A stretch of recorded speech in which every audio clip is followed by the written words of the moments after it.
After having no luck being able to inspect the cars at the police auction, we ended up landing on this 2007 Toyota Yaris for $900 sight unseen. This is one of our undercover vehicles. Oh, cool. This is very undercover. And to my surprise, we were able to drive it onto the dolly without any issues. It wasn't until we took it home that all the issues started to appear and the car was no longer drivable or even starting.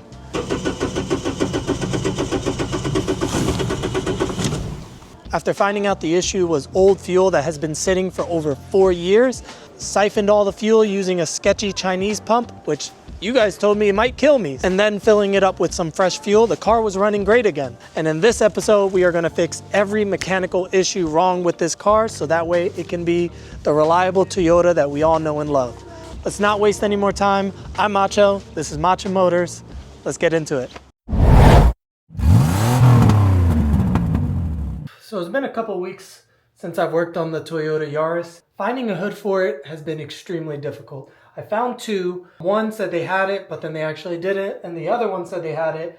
And then I was on my way to go get it. And by the time I got there, it sold 30 minutes before me. Is this a popular car that I don't really know about? It's a Toyota. I thought it would be easier to just find parts for it. But anyway, I picked up a crazy car, so I don't know where we left off on this because I've been focusing my attention on that one. So I think the first thing I remember we need to do is an oil change. So I don't think I've shown the underneath of this car, but for a northeastern car, it is looking very beautiful underneath here. There's no oil leaks, no rust, no nothing, so good old Toyota reliability. I think it's gonna be a great car once we're all done with it. Oh. And there's the oil. Not too bad overall. Dark, but not dirty. I'm not dropping the drain plug in here this time. I think I might be able to take out the oil filter at the same time. Risky business, but I'm gonna try to do it anyway. We got double oil drainage. We got the old oil filter out. It's called, oh dang, I just spilled some on myself. And then we're going back in with some good old AC Delco oil filter. Lubing it up and putting it on.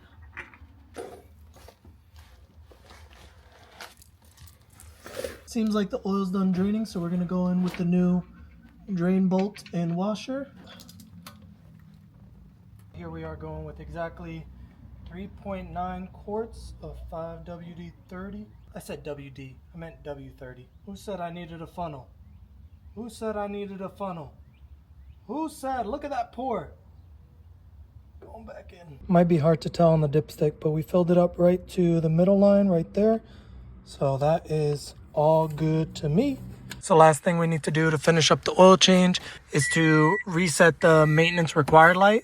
So all you got to do is hold this button down, turn the key off, which I can't do because I ran out of hands, and then turn it back on, and then that light should disappear. Flashing and gone. So now if we start the car, hey, there we go. No maintenance required light. And we never reset the check engine light after the misfire. It's no longer misfiring. Now that the car is running pretty well, I think I feel pretty comfortable going back on with the engine cover just to complete the look of the engine bay. It'll look much better once we clean it, but I think pretty much we are all done in here. I'm excited to move on to making the car just look a little bit better. Starting with these roof rail or roof weather stripping that has just been flopping around in the wind. So we got brand new weather stripping for both sides and we're gonna plop that on now. Should improve the look of the car by a lot because right now it's got ponytails on both sides of the car.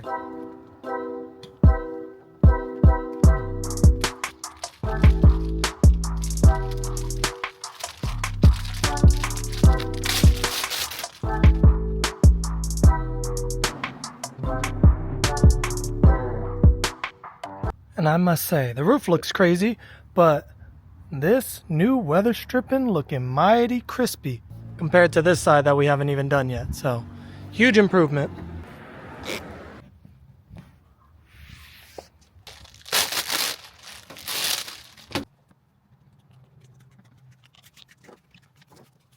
That was honestly my first time ever doing that, and I would have to say it took me about 2 minutes each side, so definitely worth it. And I think that part was only about 15 bucks. Huge improvement on the way the car looks. So let's keep jumping into different stuff that needs to be fixed. So unfortunately, with there being mouse insulation inside of the vents, there's no way to just take out the vents by themselves. So you have to remove the entire dash to get to it. So that's what we're doing here. All of the work that we're doing right now is to get to this.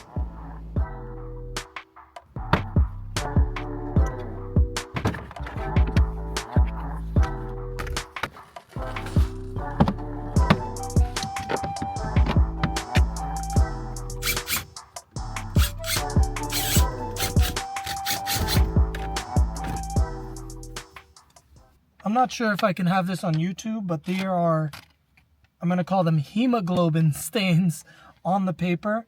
So made me a little bit worried on what happened into this car, but undercover police car. So a lot could have happened even on these seats that I'm sitting on right now.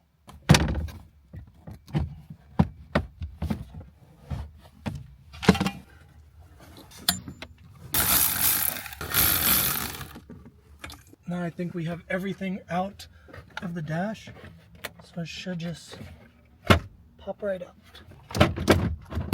I think I missed the screw right here in the cup holder.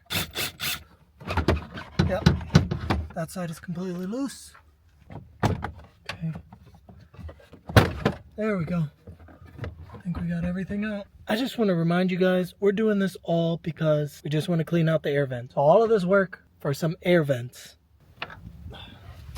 Airbag connector was hanging us up, but we got it. I'm honestly pretty proud of myself. This is my first time ever taking out a dash. Pretty cool to see all of the inner workings behind the car that nobody ever gets to see. And I will commend Toyota. It was fairly easy.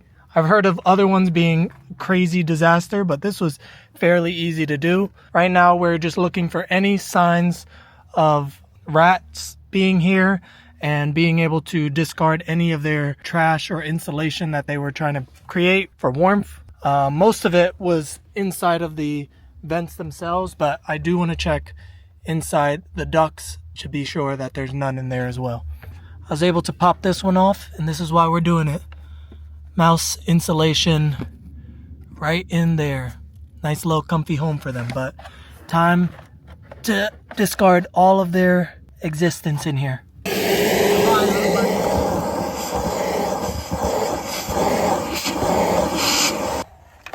The vacuum wasn't cutting it, so I had to pull it by hand. And look at all of this. Oh, I'm so happy. At least it was worth it to do all of this. And I do not feel anything else down here. I think that was the big bulk of it. Nice. Now we just got to do everything else like that. Now we have to remove these two air ducts to be able to get a better view of the air vents, which is right there.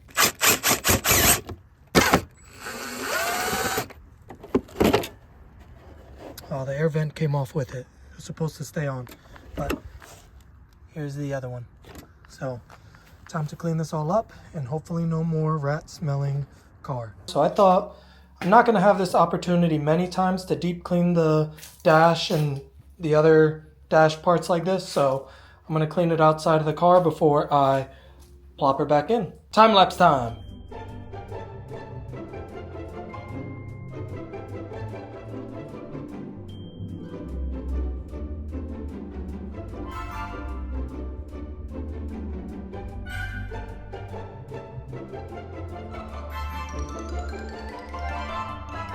We have all the parts cleaned up and laid out, looking fresh and clean. Now it's time to just load it back into the car. Coming in with our freshly cleaned dash. Airbag wire routed properly.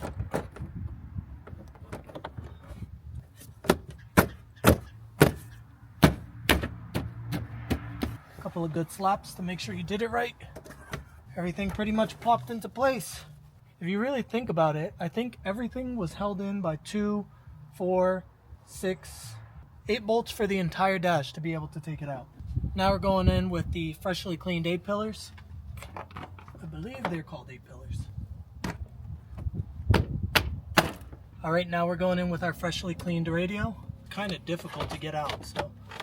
Oh, but easy to get back in. Torque it down to 3 ugga-dugs. That was 2, good enough. That was 3. Radio bezel. Good, good, good, good. Now the hazards. Good. It's so satisfying hearing the pops.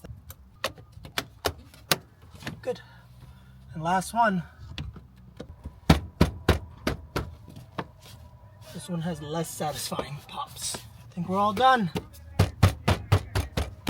Woo, baby! That was a lot of work, but look. Now there's no longer any mouse evidence inside of our air ducts. I know my past isn't the best with detailing, but I'm pretty proud of my job that I did on this glove box. Still got some scuff marks that I can't take off, but looking much better. Now, as far as the rest of the interior, that still looks crazy, so we got to clean that soon. I want to get into fixing what I think is the last mechanical issue with this car, and that would be the brakes here. The brakes were really bad on the first drive, so I got brand new brakes and rotors to put in. I already did the other side, so we just got to do this side, and I think we'll be done with all mechanical issues, and then it's just, you know, fixing the cosmetic stuff. So I couldn't find the correct socket for my impact, so we are going in with this Milwaukee ratchet. I already broke them loose, so, oop, that was tightening.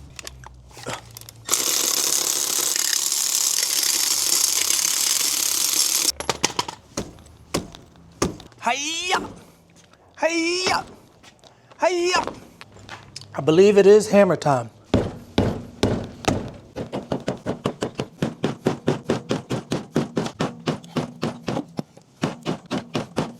Many hours later. I think it's bigger hammer time. So this wheel's putting a little bit of a damper on my plans. So next thing I think I'm gonna do is just try to lower the car so that way the pressure of the car hopefully pops it off. Oh, that still didn't work. Let's try again, take number 2. This is not going as expected, but we got penetrating fluid.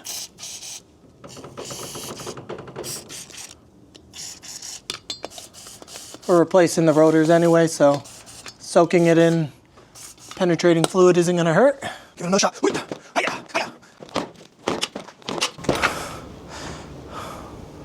Try dropping it again.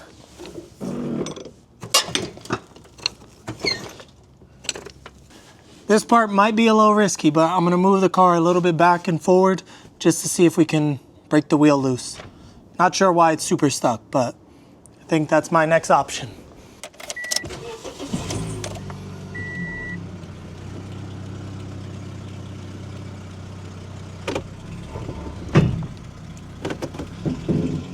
I think that might have done it. Hey, very risky, do not recommend, but it worked.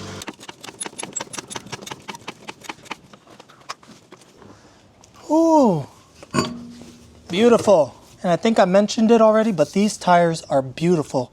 And they're Goodyear tires with a DOT stamp of 19, so 2019, not bad.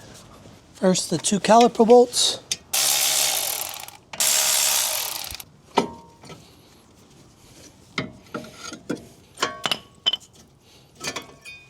And the 2 brake pads. Brake pads have plenty of life left, but rotors definitely have a lip from just sitting over time, so still happy we're doing this. Next is the caliper bracket.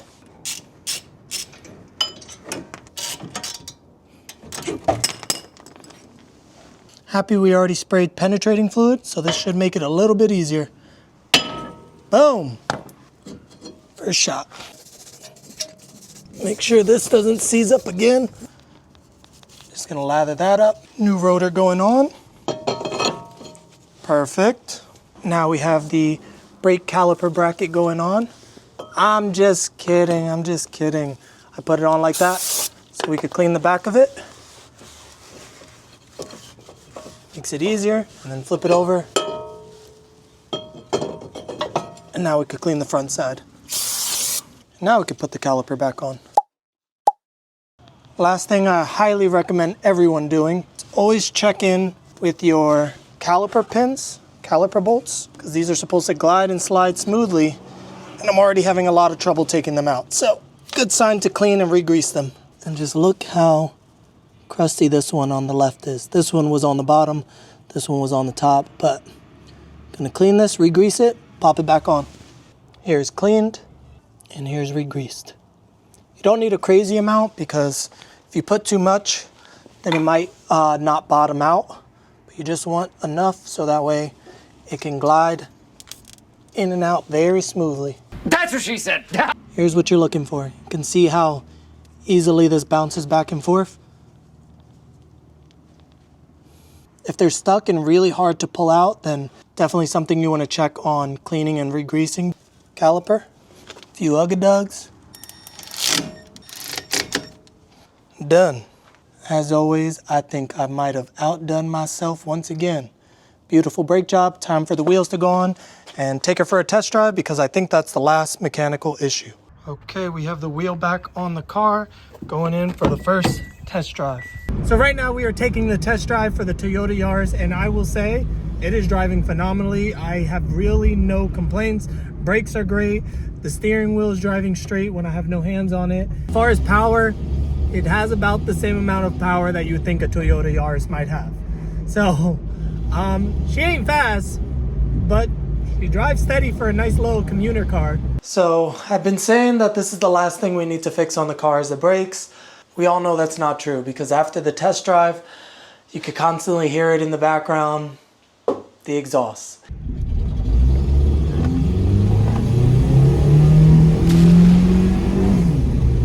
And honestly, the thing I hate most working about cars is the exhaust.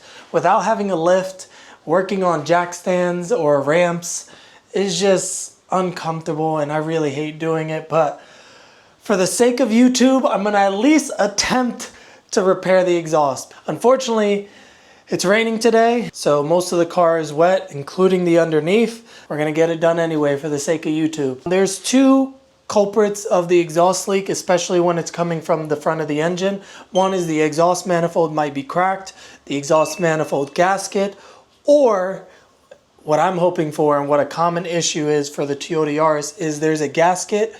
Oh wait, I actually have the part, 1 second. So this is the part here, it's called an exhaust flange gasket, and this goes in between the exhaust manifold and the exhaust pipe, so that way it can seal better. Sometimes these parts fail, and I'm hoping that's what's wrong with the Yaris because, I'm sorry, I am not taking off the exhaust manifold. All of those bolts are crazy rusty and I just don't want that negativity in my life. And we also got some new exhaust bolts here because our current one looks like this. Very, very rusty. I already broke this left one loose and it is turning. I'm very fearful for the right one. I already sprayed penetrating fluid over all the bolts, and we're gonna try to get this one out. But currently this is my home right now for the next, I'm hoping 30 minutes max, because all it is those two bolts, some exhaust hangers, and then we're able to remove the gasket. So let's get it done.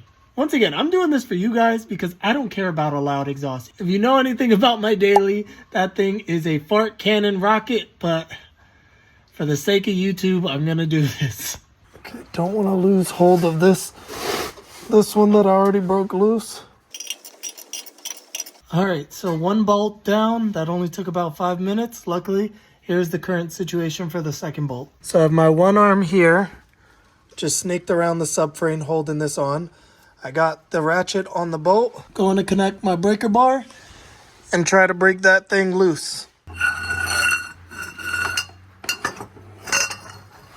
All right, breaker bar on. All right, I'm sorry, but I really want to focus because I don't want this bolt to break. Not taking any chances, so we pulled out the fire. All right, let me try this again.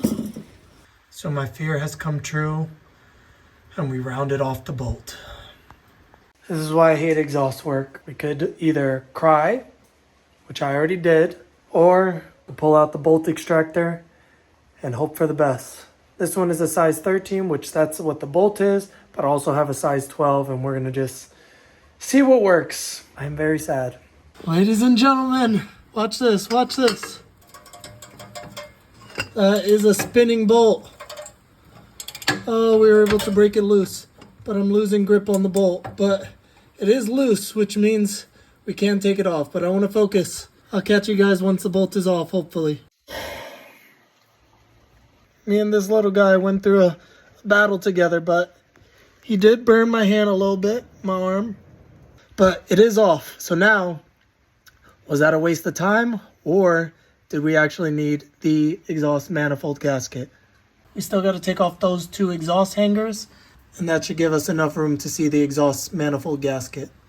I don't know if I'm delusional or what, but I was just underneath the car laughing because this is what's left of the exhaust manifold gasket.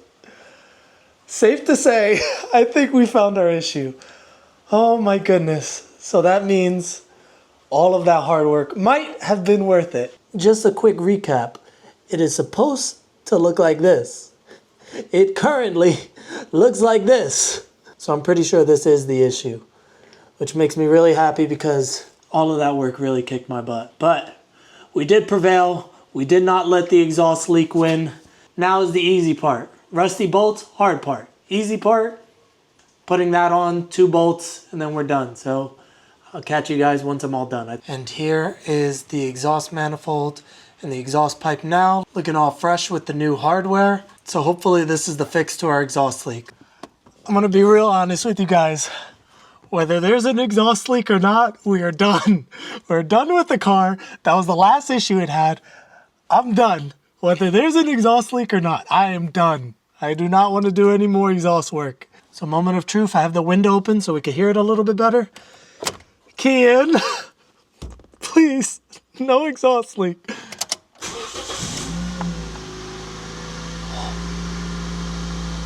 Oh. Oh my goodness. Sounds pretty good. Little rev. Oh my goodness, I am a surgeon! You hear that? You hear that? That sounds like an engine without an exhaust leak. Oh my goodness. And I think that's where we're gonna end it off for today's video. I hope you guys enjoyed us fixing all the mechanical issues and some cosmetics with this Toyota Yaris. And I really appreciate you guys sharing your stories on how you've owned a Toyota Yaris for 300,000 miles. I thought it was really cool to read through it in the comments. So I'm hoping that this will be the same outcome for this one. I am just so ecstatic right now. We still got a lot to clean and a lot more things to fix up. So I'll catch you guys in the next Macho Motor videos. Peace! I know we already did the outro, but I'm just so happy that there's no exhaust leak. Since you stuck around, let's go for a test drive. So here we are in the same exact location as the last spot that I floored it in. We're gonna give it another shot and see if it sounds any different to you guys. Crazy difference. Crazy difference in sound compared to before. And maybe a little bit of a power difference, but I might be stretching it there a little bit. I didn't say it in any of my last videos, but I'm gonna say it in this one. Thank you guys so much for helping me hit 10K, and now we're almost at 11. So the growth of this channel has been amazing, and I'm very, very grateful. And I'm gonna do my best to just keep on posting better and better content for you guys. So thank you again so much, and I'll catch you guys in another Macho Motor video. Peace, for real this time.